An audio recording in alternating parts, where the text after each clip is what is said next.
അരിമ്പൂരിൽ, പിന്നെ അന്തിക്കാട് തോർത്തിൽ കരിക്ക് ചുരുട്ടിയിട്ട് ഇടിച്ചത് ഇവൻ ആരാണ്?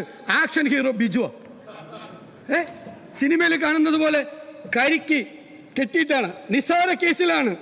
ചിറയൻകീഴിൽ പെപ്പർ സ്പ്രേ. നിങ്ങൾ എന്നു മുതലാണ് കരിക്കും പെപ്പർ സ്പ്രേയും പോലീസിന്റെ ആയുധമാക്കി അംഗീകരിച്ചത്? പാവപ്പെട്ട നിരപരാധികളായ സാധാരണക്കാരായ മനുഷ്യരാണ് പോലീസ് സ്റ്റേഷനിൽ വെച്ച് പീഡിപ്പിച്ചത്. കൊടുങ്ങല്ലൂരിൽ ഒരു അർബുദ രോഗി, ക്യാൻസർ രോഗി, അയാൾ കരഞ്ഞു പറഞ്ഞു, ഞാൻ ക്യാൻസർ പേഷ്യൻ്റ് ആണ്, നിങ്ങളെ സംശയത്തിൻ്റെ പേരിലാണ് എന്നെ അറസ്റ്റ് ചെയ്യുന്നത്, CCTV നോക്ക് എന്ന് പറഞ്ഞു. അയാളെ താഴെ ഇരുത്തി അയാളുടെ കാലിൽ പല റൗണ്ട് നേരത്തെ പറഞ്ഞതുപോലെ ചൂരൽ പ്രയോഗം നടത്തി. ക്യാൻസർ പേഷ്യൻ്റ് ആണ് എന്ന് പറഞ്ഞിട്ട്. അടൂരിൽ നിങ്ങളുടെ DYFIയുടെ മേഖലാ സെക്രട്ടറി അല്ലേ 2 മണിക്കൂർ കൊണ്ടൊരു കള്ളക്കേസെടുത്ത് സ്റ്റേഷനിൽ കൊണ്ടുപോയി ക്രൂരമായി മർദ്ദിച്ചത്. ആ മേഖലാ സെക്രട്ടറിയുടെ അപ്പനും അമ്മയും പറഞ്ഞെന്താ? ആ മർദ്ദനത്തെ തുടർന്നാണ്, ക്രൂരമായ മർദ്ദനത്തെ തുടർന്നാണ് രോഗിയായി കിടന്ന അയാൾ മരിച്ചത്. ഒരു അസുഖവും ഇല്ലായിരുന്ന ഒരാൾ. DYFIയുടെ മേഖലാ സെക്രട്ടറിയെ കള്ളക്കേസിൽ കുടുക്കി പോലീസ് സ്റ്റേഷനിൽ കൊണ്ടുപോയി തല്ലിക്കൊന്ന പോലീസിനെയാണ് നിങ്ങളിവിടെ ന്യായീകരിച്ചത്. DYFI നേതാവിനെ, യൂത്ത് കോൺഗ്രസിന്റെ മണ്ഡലം പ്രസിഡന്റ് മരിച്ചിട്ടൊന്നുമില്ല. നിങ്ങൾക്ക് സ്വർണ്ണമോതിരം ഇടിച്ചാണ്, അവൻ്റെ കല്യാണമായിരുന്നു ഇന്നലെ, സ്വർണ്ണമോതിരം ഇടിച്ചാണ് പരാതി. എന്നിട്ട് അവനെ DYFI നേതാവിനെ പോലീസ് സ്റ്റേഷനിൽ വെച്ച് തല്ലിക്കൊന്ന ആളുകളാണ് നിങ്ങളെല്ലാവരും. ശരി, ഈ പാവപ്പെട്ടവനെ മുഴുവൻ പോലീസ് സ്റ്റേഷനിൽ കൊണ്ടുപോയി ക്രൂരമായി മർദ്ദിക്കുമ്പോൾ 51 വെട്ടുവെട്ടിക്കൊന്നൊരു മനുഷ്യനുണ്ടല്ലോ, ചന്ദ്രശേഖരൻ, അതിലെ കൊലക്കേസിലെ പ്രതികളില്ലേ, ക്രിമിനലുകൾ. പിന്നീട് പോലീസ് ജയിലിലിരുന്ന് ഇപ്പോഴും ഷെയ്ഡി ഏർപ്പാടുകൾ ചെയ്യുന്ന ക്രിമിനലുകൾ, അവരെ നിങ്ങളുടെ പോലീസ് കൊണ്ടുപോയത് 5 സ്റ്റാർ ഹോട്ടലല്ല, മദ്യം വാങ്ങിച്ചു കൊടുത്തു, ഭക്ഷണം മേടിച്ചു കൊടുത്തു, 5 സ്റ്റാർ ഹോട്ടലിൽ കൊണ്ടുപോയി. ക്രിമിനലുകളെയും കൊലപാതകികളെയും സംരക്ഷിക്കുന്ന നിങ്ങളുടെ പോലീസ് പാവപ്പെട്ടവനെ ഈ പോലീസ് സ്റ്റേഷനിൽ വെച്ച് ക്രൂരമായ മർദ്ദനമുറകൾ കൊണ്ട് നിരവധി കേസുകൾ, 100 കണക്കിന് ആളുകളാണ് ഇപ്പോൾ CCTV ഫുട്ടേജിന് വേണ്ടി അപേക്ഷിച്ചിരിക്കുന്നത്. പീച്ചിയിലെ ആ ഹോട്ടലിൽ ആ മാനേജരെയും അതിൻ്റെ ഉടമയുടെ മകനെയും എത്ര ക്രൂരമായിട്ടാണ് മർദ്ദിക്കുന്നത്, എത്ര ക്രൂരമായിട്ടാണ്. എന്ത് കാര്യത്തിനാണ്? അടിച്ച് പേടിപ്പിച്ചിട്ട് പൈസ മേടിക്കാൻ വേണ്ടിയിട്ടാണ്. അടിച്ച് പേടിപ്പിച്ചിട്ട് പറയാ പോക്സോ കേസിൽ കൂടി നിന്നെ കൊടുത്തു, അതുകൊണ്ട് 5 ലക്ഷം തന്നേക്കാൻ. 5 ലക്ഷം തന്നേക്കാൻ പറയാ. നിങ്ങളുടെ പ്രകടന പത്രികയിൽ ഐറ്റം നമ്പർ 835 ഉണ്ട്. എന്താണ്? പോലീസ് ജനങ്ങളോട് മര്യാദയോടെ പെരുമാറുമെന്നും ലോക്കപ്പുകളിൽ മനുഷ്യാവകാശ ധ്വംസനം നടക്കില്ല എന്ന് ഉറപ്പുവരുത്തും. ഇതാണ് നടക്കുന്നത്. ഇതാണ് പോലീസ് സ്റ്റേഷനുകളിൽ മുഴുവൻ നടക്കുന്നത്. ഞാൻ ചോദിക്കട്ടെ, ഞങ്ങളറിഞ്ഞില്ല, നിങ്ങളറിയല്ലോ. മുഖ്യമന്ത്രി അങ്ങല്ലേ ആഭ്യന്തര വകുപ്പിന്റെ ചുമതലയുള്ളയാൾ, അങ്ങയുടെ കീഴിൽ ഒരു ഇന്റലിജൻസ് സംവിധാനം ഇല്ലേ, സ്പെഷ്യൽ ബ്രാഞ്ച് ഇല്ലേ? ഈ ക്രൂരമായ ആക്രമണങ്ങൾ നടന്നത് പോലീസിന്റെ മുതിർന്ന ഉദ്യോഗസ്ഥർ അറിയാലോ. അവരുടെ അടുത്ത് പരാതികൾ വന്നിട്ടുണ്ടല്ലോ. ഈ കേസുകളിൽ നിരവധി. ഈ DYFIക്കാരനെ പോലീസ് സ്റ്റേഷനിൽ വെച്ച് തല്ലിക്കൊന്ന കേസ് മുഖ്യമന്ത്രിക്ക് പരാതി കിട്ടിയിട്ടുണ്ടല്ലോ. ഇവിടെ മുഖ്യമന്ത്രിക്ക് പരാതി അയച്ചാന്ന് ചോദിച്ചു. ഇവിടെ DYFIക്കാരനെ സ്റ്റേഷനിലിട്ട് തല്ലിക്കൊന്നിട്ട് നടപടിയെടുക്കാത്ത ഈ മുഖ്യമന്ത്രിയാണോ യൂത്ത് കോൺഗ്രസ് മണ്ഡലം പ്രസിഡന്റിന്റെ പരാതി കൊടുത്താൽ നടപടിയെടുക്കുന്നത്? ആണോ? ലോക്കൽ സെക്രട്ടറിയുടെ കരണത്തടിച്ചിട്ട് നടപടിയെടുക്കാത്ത മുഖ്യമന്ത്രിയുടെ കയ്യിൽ പരാതി ഉണ്ടല്ലോ. നിങ്ങളുടെ സ്പെഷ്യൽ ബ്രാഞ്ച് എന്താണ്? നിങ്ങളുടെ ഇന്റലിജൻസ് സംവിധാനം നിങ്ങളെ ഇതൊന്നും അറിയിക്കുന്നില്ലെങ്കിൽ ആ ഇന്റലിജൻസ് സംവിധാനം പിരിച്ചുവിടത്. അല്ലെങ്കിൽ നിങ്ങൾ ഇതെല്ലാം അറിഞ്ഞുകൊണ്ടാണ് നിങ്ങൾ നടപടിയെടുക്കാതിരിക്കുന്നതെങ്കിൽ, ബഹുമാനപ്പെട്ട മുഖ്യമന്ത്രി, ഞാൻ അങ്ങയോട് പറയുന്നു, അങ്ങ് ആഭ്യന്തര വകുപ്പിന്റെ ചുമതല ഒഴിഞ്ഞു പോകണം. ഇത് റഷ്യയിലെ സ്റ്റാലിന്റെ ഗുലാഗുകളെ കുറിച്ച് ഞങ്ങൾ വായിച്ചിട്ടുണ്ട്.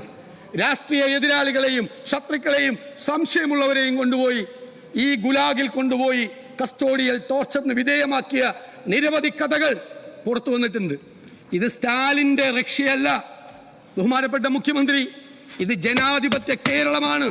നിങ്ങൾ സ്റ്റാലിൻ ചമയാൻ ശ്രമിച്ചാൽ ഞങ്ങൾ അതിനെ ചോദ്യം ചെയ്യുക തന്നെ ചെയ്യും. നിങ്ങൾ 3-ാം തീയതി ഇത് പുറത്തു വന്നാണ്. 3-ാം തീയതി അതിനെ തുടർന്ന് നിരവധി വിഷയങ്ങൾ പുറത്തു വന്നു. നിരവധി വിഷയങ്ങൾ എല്ലാ ജില്ലയിൽ നിന്നും വരിക. നിങ്ങളൊരു മറുപടി പറഞ്ഞില്ലല്ലോ. നിങ്ങൾ മുഖ്യമന്ത്രിയല്ലേ? നിങ്ങൾ ആഭ്യന്തര വകുപ്പിന്റെ ചുമതലയുള്ള ആളല്ലേ? നിങ്ങൾ ഇതുവരെ ഒരു മറുപടി പറഞ്ഞോ? കേരളത്തിലെ പൊതുസമൂഹത്തോട്, മാധ്യമങ്ങളോട് നിങ്ങൾ പറയണ്ടേ? നിങ്ങൾ തെരഞ്ഞെടുക്കപ്പെട്ട മുഖ്യമന്ത്രിയാണ്, തെരഞ്ഞെടുക്കപ്പെട്ട ഭരണകൂടത്തിന് നേതൃത്വം കൊടുക്കുന്ന ആളാണ്. നിങ്ങളുടെ കീഴിലുള്ള പോലീസ് മനുഷ്യ മനസാക്ഷിയെ ഞെട്ടിക്കുന്ന തരത്തിലുള്ള ക്രൂരമായ വൃത്തികേടുകൾ ചെയ്യുമ്പോൾ നിങ്ങൾ എന്തേ മൗനം പാലിച്ചു? നിങ്ങൾ എന്തേ മിണ്ടിയില്ല? നിങ്ങൾ എന്തുകൊണ്ട് പറയാൻ നിങ്ങൾക്ക് ഡിഫൻസ് ഉണ്ടായിരുന്നില്ല? നിങ്ങൾ പറഞ്ഞില്ല. നിങ്ങൾ ഒരക്ഷരം ഇതുവരെ പറഞ്ഞില്ല. കേരളത്തിന്റെ രാഷ്ട്രീയ ചരിത്രത്തിൽ ഏതെങ്കിലും ഒരു ആഭ്യന്തരമന്ത്രി, ഏതെങ്കിലും ഒരു മുഖ്യമന്ത്രി ഇതുപോലെ മിണ്ടാതിരുന്നിട്ടുണ്ടോ? സംസാരിക്കാതിരുന്നിട്ട് എത്ര ദിവസമായി? ഞാൻ തന്നെ അങ്ങയോട് പറഞ്ഞു നിരവധി വിഷയം. നിങ്ങളുടെ പോലീസ് എങ്ങോട്ട് പോകുന്നു? എന്താ പറ്റിയത്? പോലീസ്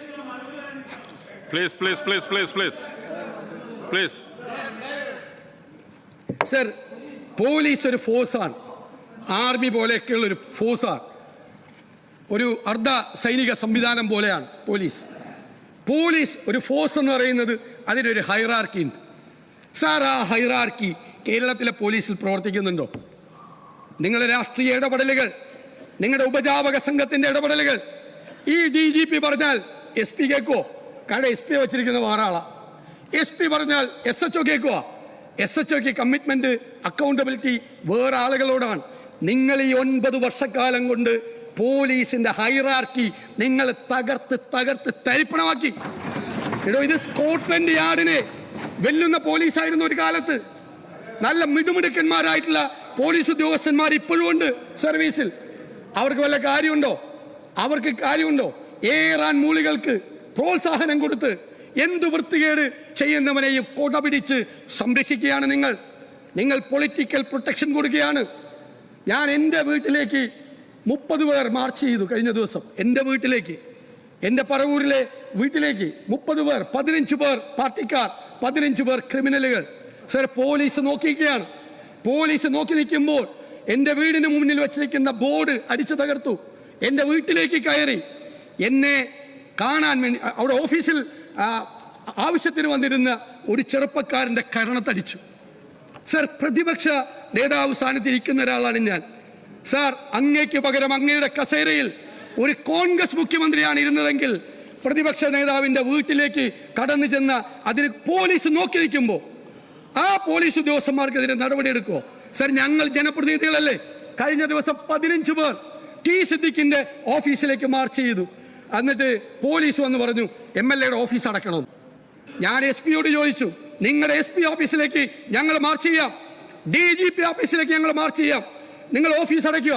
ഞങ്ങൾ മാർച്ച് ചെയ്യുമ്പോൾ MLAയോട് 15 പേര് മാർച്ച് ചെയ്തപ്പോൾ MLAയോട് പോലീസിന്റെ അഡ്വൈസർ അടച്ചിടണം. എൻ്റെ വീട്ടിലേക്ക് മാർച്ച് ചെയ്യുമ്പോൾ ഞാൻ വീടടച്ച് അകത്ത് കയറിയിരിക്കണോ അല്ലെ നാട് വിട്ടു പോകണോ? നിങ്ങളുടെ പോലീസിന് എന്താ പണി? നിങ്ങളുടെ പോലീസാണ് ഈ വൃത്തികേടുകൾക്ക് മുഴുവൻ കൂട്ടു നിൽക്കുന്നത്. അവർക്ക് പേടിയാണ്. അവർക്ക് അവിടുത്തെ ഏരിയ സെക്രട്ടറിയെ പേടിയാണ്, ജില്ലാ സെക്രട്ടറിയെ പേടിയാണ്. പ്രതിപക്ഷ നേതാവിൻ്റെയോ MLAയുടെയോ വീട്ടിലേക്ക് എരിച്ചു കയറി വരുന്നവനെ തടുത്തു നിർത്തി പോകരുത് എന്ന് പറഞ്ഞാൽ അവൻ ചിലപ്പോൾ ആ സ്ഥാനത്ത് ആ SHO ഉണ്ടാവില്ല. ഏരിയ സെക്രട്ടറിയോ ജില്ലാ സെക്രട്ടറിയോ അവൻ്റെ തല തെറിപ്പിക്കും. പേടി കൊണ്ടാണ്.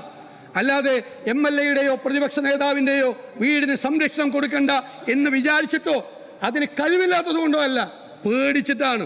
എങ്ങോട്ടാണ് ട്രാൻസ്ഫർ, ഏത് സ്ഥലത്തേക്കാണ് പോകേണ്ടത് എന്നറിയില്ല. നിങ്ങളുടെ പോലീസ് ജീപ്പിന്റെ മുകളിൽ കയറി നിന്ന് പ്രസംഗിച്ചല്ലോ SFI നേതാവും. പോലീസ് ജീപ്പ് അറസ്റ്റ് ചെയ്തുകൊണ്ട് പോയ ആളെ ഏരിയ സെക്രട്ടറി ഇറക്കിക്കൊണ്ടുപോയല്ലോ ചാലക്കുടി. എന്നിട്ട് നടപടിയെടുത്തോ? അയാളൊക്കെ ഇപ്പോഴും ആ സ്ഥാനത്ത് തുടരുകയാണ്. ആ ഉദ്യോഗസ്ഥനാണ് മാറ്റിയത്. നിങ്ങൾ ഈ പോലീസിൽ രാഷ്ട്രീയം കുത്തിക്കയറ്റി പഴയ കാലത്ത് സെൽ ഭരണമുണ്ടായതിൻ്റെ ഓർമ്മകളിലേക്ക് നിങ്ങൾ കേരളത്തെ കൊണ്ടുപോവുകയാണ്. ഞങ്ങൾ വീണ്ടും ആവർത്തിക്കുന്നു, ഇപ്പോൾ പുറത്തു വന്ന കേസുകളിൽ ഉത്തരവാദികളായ ആളുകളെ, കുന്നംകുളം കേസിൽ ആ ഉത്തരവാദികളായ ഉദ്യോഗസ്ഥന്മാരെ സർവീസിൽ വെച്ചുകൊണ്ടിരിക്കുന്നു. ഒരു കുഞ്ഞിനോട് ഇത്രയും ക്രൂരമായി ചെയ്ത അവരെ സർവീസിൽ വെച്ചുകൊണ്ടിരിക്കരുത്. അവരെ സർവീസിൽ നിന്ന് പുറത്താക്കുന്നത് വരെ സാർ ഞങ്ങൾ ഈ സമരം തുടരും. ഞാൻ അവസാനിപ്പിക്കുകയാണ്. ഞങ്ങൾ ഈ സമരം തുടരും. ഞങ്ങൾക്ക് മുഖ്യമന്ത്രിയോട് ചോദിക്കാനുള്ളത് അവരെ സർവീസിൽ നിന്ന് പുറത്താക്കുമോ ഇല്ലയോ എന്നാണ്. അവരെ സംരക്ഷിക്കാനാണ് നിങ്ങളുടെ ഭാവം എങ്കിൽ അതുകൊണ്ടാണ് നിങ്ങൾ ഇത്രയും ദിവസം മൗനം പാലിച്ചത്. അവരെ സംരക്ഷിക്കാൻ വേണ്ടിയിട്ടുള്ള ശ്രമത്തിലാണ് നിങ്ങൾ. ഒരു കുറ്റവും ചെയ്തിട്ടില്ലെങ്കിൽ പിന്നെ എന്തിനാ സസ്പെൻഡ് ചെയ്ത്? ഈ വിഷ്വൽ പുറത്തു വന്നപ്പോൾ കേരളം അതിശക്തമായി പ്രതിഷേധിക്കുകയാണ്. എത്ര പേരാണ് സാർ സങ്കടപ്പെടുന്നത്? പോലീസ് എന്ന് പറയുന്നത് ജനങ്ങളുടെ സഹായിയായി അവരുടെ കൂടെ നിൽക്കേണ്ടതല്ലേ? സ്ത്രീകൾ ഉൾപ്പെടെയുള്ള ആളുകൾ പോലീസ് സ്റ്റേഷനിൽ പോകണ്ടേ? ആവശ്യത്തിന് പരാതിയുമായി പേടിയായില്ലേ? ഭയമായില്ലേ? പരാതിക്കാരൻ്റെ കൈവിരൽ ഒടിച്ച സ്ഥലമുണ്ട്. പരാതിയുമായി ചെന്നതിന് പരാതി കൊടുത്തവൻ്റെ കൈവിരൽ പോലീസ് സ്റ്റേഷനിൽ അടിച്ചൊടിച്ചു. ഇതെല്ലാം ചെയ്യുന്നത് പോലീസ്. അതുകൊണ്ട് അങ്ങ് പറഞ്ഞേ മതിയാവൂ, ഇവരെ സർവീസിൽ നിന്ന് പുറത്താക്കുമോ ഇല്ലയോ? സാർ, അതുവരെ ഞങ്ങൾ ഈ നിയമസഭയുടെ ഈ ഹാളിൻ്റെ കവാടത്തിന് മുന്നിൽ ഞങ്ങളുടെ 2 MLA-മാർ ശ്രീ സനീഷ് കുമാറും ശ്രീ അഷറഫും അനിശ്ചിതകാല സത്യാഗ്രഹം ഇന്നു മുതൽ ആരംഭിക്കുക. ഇതിനൊരു നടപടിയെടുക്കുന്നത് വരെ വേണം. ഇതിനൊരു നടപടി ഉണ്ടാകുന്നത് വരെ ഞങ്ങൾ ഈ സമരവുമായി ഞങ്ങൾ മുന്നോട്ട് പോകും. അങ്ങ് പറയണം, നടപടിയെടുക്കുമോ? ഞങ്ങൾക്കറിയണം. അങ്ങയുടെ നീണ്ടു നിൽക്കുന്ന പ്രഭാഷണത്തിനല്ല ഞങ്ങൾ കാത്തിരിക്കുന്നത്. ഞങ്ങൾക്ക് ആക്ഷൻ വേണം, നടപടി വേണം. 10-12 ദിവസമായി മിണ്ടാതിരിക്കുന്ന അങ്ങയുടെ ഭാഗത്ത് നിന്ന് നടപടി ഉണ്ടാകണം. നടപടിക്ക് അങ്ങ് തയ്യാറുണ്ടോ എന്നാണ് ഞങ്ങൾക്ക് അറിയേണ്ടത്.